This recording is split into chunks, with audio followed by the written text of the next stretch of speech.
Every time TS gets a new job, we do dispensary etiquette.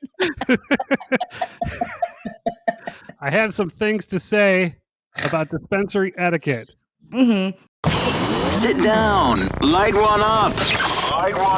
Pack a bowl. The nerds have opinions. Grab your greens. And sesh with the Cool Nerd Weed Show on idobi Radio. And we're back. We're back. It's the Cool Nerd Weed Show. That's Diaz. And that's Sasha. And I played the Nerds Have Opinions drop, but we do want to make clear that these are facts. I was joking before the break that every time TS gets a new job, we go over dispensary etiquette, but it is important. It's very importante to know dispensary etiquette. Regardless, I am in Barcelona right now, and I haven't attempted to go to a weed shop yet, but I'm going to because it's decriminalized here. I know because of my dispensary etiquette, I'm probably going to need cash. Maybe not, but I know I'm probably going to. I know that I'm going to need a form of ID because here and everywhere that I've ever been to buying weed, I've needed a form of ID. I know that I'm either going to talk to a person or talk to a computer and then go to another spot and get my weed. I know there's going to be some form of that. And I also know to be respectful, to mostly keep my hands to myself and kind of see what sort of rules I have to follow. Like back in the day, you couldn't say, "Can I please buy some weed from you?" because it was not legal to be selling weed recreationally that way. So you would make a donation to purchase medicine at a dispensary. And that's something that the customer also had to know. It's not like that anymore, but you know what I'm saying? It's like that in Barcelona. So there's etiquette to going to a dispensary, no matter what era we're in. And Jess would like to go over it with you. Now you'll see like on cannabis influencers, especially people who work at dispensaries, like the Custy and stuff like that. And we like to joke. This is just to make it easier for you when you go to a dispensary. We've seen it all, so you can't shock us or make us like we've seen it all. So we love I still refer to them as patients. We love our patients. We love the members. This is all just to make it easier for you, right? Yeah. This is for you. So I can and me, all of us together, because we're all in this together. This is for all of us, but mostly you out there. You. All of you. And you. So, step one, or whatever, you are number one. First thing, always have a valid ID ready. Sasha has made this abundantly clear. All the time. It should be clear. Please bring a valid ID. Number one, step one. You didn't leave it in the car. You didn't leave it in your hotel. You didn't leave it in the fucking theme park you were just at. You cannot get in, mostly, I don't think, anywhere without a valid ID. And you cannot have a photocopy of this ID. Yes. It needs to be your ID, my dude. Your passaporte, your real ID. People would bring me birth certificates. And I was like, I don't think I could take this. I don't think I can.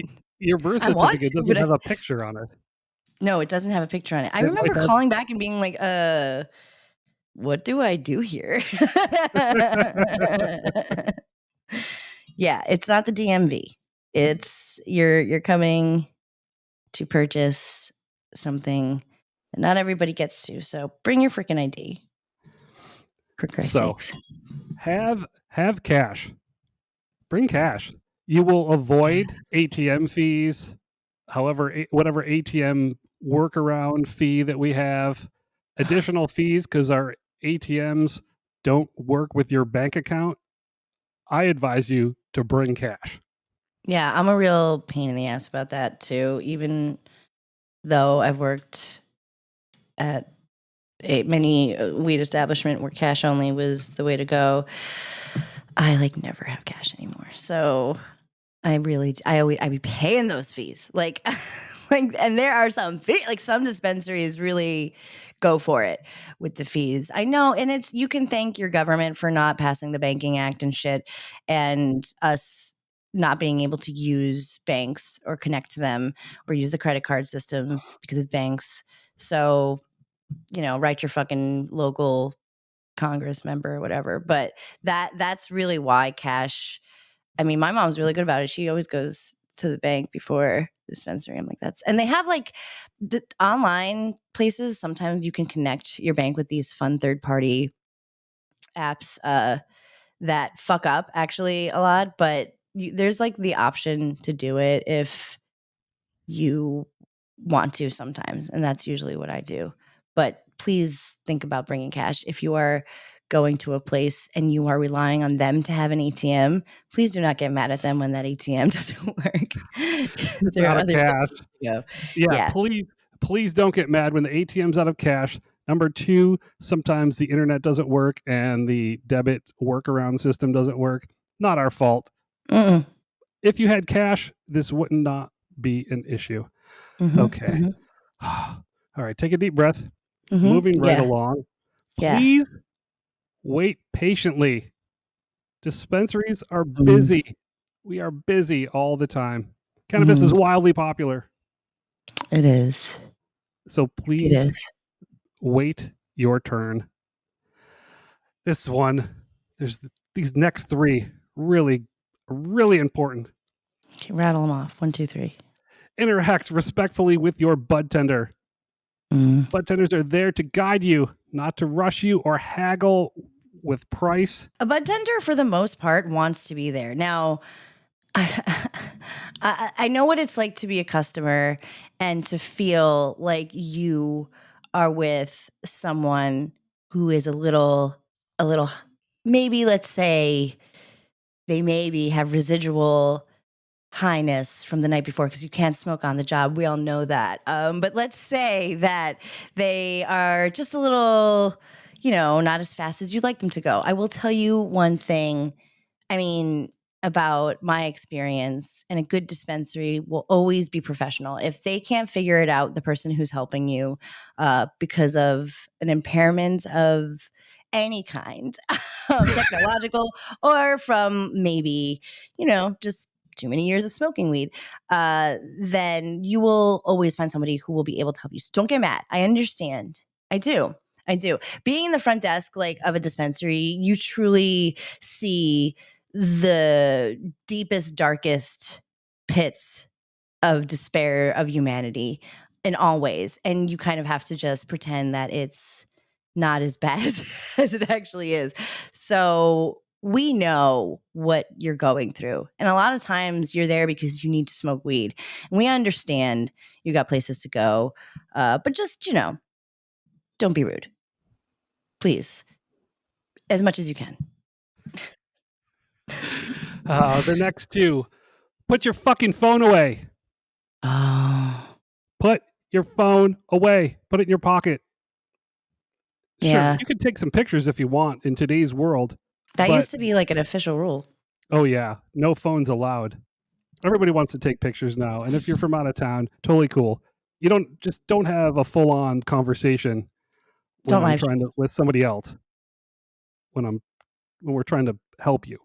You'll see that in like a nail salon. You know what I mean? Like that's just common. I think we should all be following that rule. Okay, what's the next one? Don't touch the flower samples. Don't finger bang the buds when I give you a smell jar. Yeah, don't do that. Why would you do that? Please don't do You that. a smell jar and you stick your finger in it.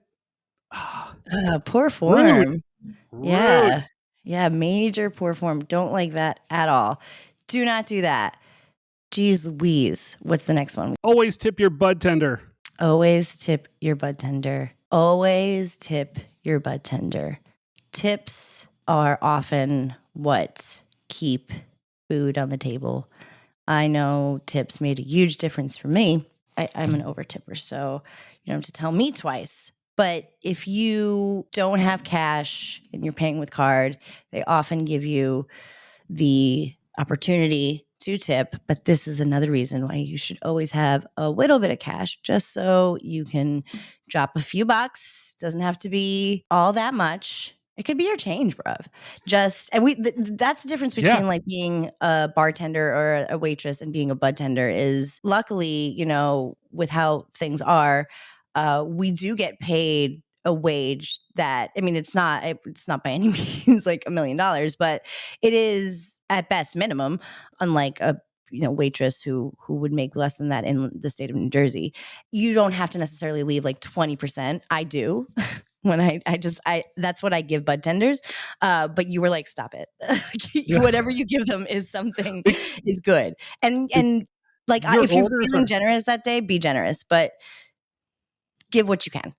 We love to see the pink-haired girl coming through and serving when we see Sasha coming, because you order big and you tip fat, which is, when somebody has like a crazy order, like hundreds of dollars and tips 20%. Yeah, and then you get like 50 cents like from it. Yeah, because you're doing your job. You're pulling weed. You're giving me a service that that like I'm not doing. So like I do believe that deserves to be rewarded monetarily. I also know what it feels like in both places, like in customer service, in the service industry. Because when it comes down to it, budtenders we are in the service industry. That's what it is. So if you would tip a waiter, you would tip your budtender. Dispensary etiquette. 1, 2, 3. This was, I mean, we've spent entire shows on this, so I'm actually pretty proud of us that we did a little 1, 2, 3 version of the updated dispensary etiquettes.